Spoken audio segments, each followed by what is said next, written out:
Blackfriars Priory, Scotland. February 20th, 1437. King James I of Scotland reclines in a bedchamber with his wife Joan of Beaufort and her servants, when suddenly there's a commotion outside, a large group of men storming the building. James hurries to lock the door, but finds the bar missing. He then tries the windows, but they won't open. Oh no, has his bedchamber been tampered with? Oh, it had.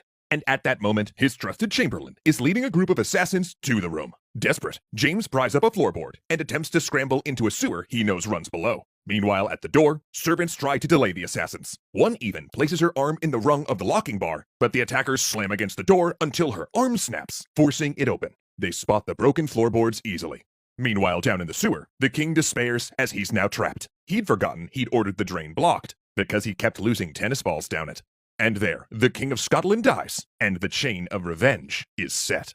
Today, we're going to look at the Black Dinner, the infamously brutal event that was the historical inspiration for the Red Wedding in Game of Thrones. But to tell that sort of tale, we need to get the setting right. Welcome, in other words, to late medieval Scotland. As we covered up top, in 1437, a rival political faction murdered King James I in the sewer below Blackfriars Priory. But the assassins made one basic mistake. They didn't kill James's wife, Joan of Beaufort. Though injured, she somehow survived and escaped. And funny enough, the ex-Miss Stewart was, let's just say, less than thrilled about her injuries and the murder of her beloved husband. So, as soon as she was able, she put out a hit of her own on the assassins. But while Joan got her revenge, her son James II was still a child. In fact, he'd only turned 7 the day after his father's sewer killing and was therefore too young to assume the throne. No big deal though, the young James and his mother were allied with Archibald Douglas, 5th Earl of Douglas. Famed as the Black Douglases, the Douglas clan were the most powerful noble family in Scotland. So basically, they were the last family you wanted to make an enemy of, and the first one you wanted on your side, especially if you were a vulnerable boy king. And Archibald Douglas would have surely kept young James safe and,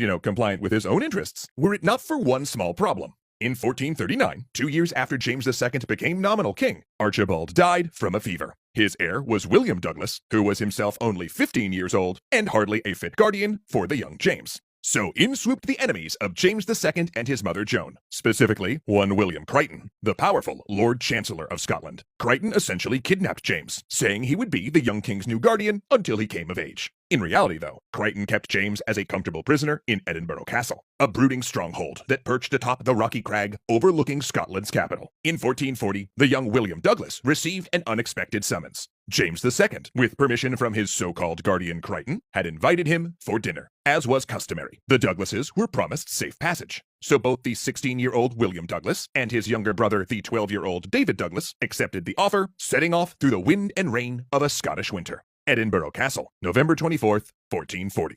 The Great Hall resounds with merriment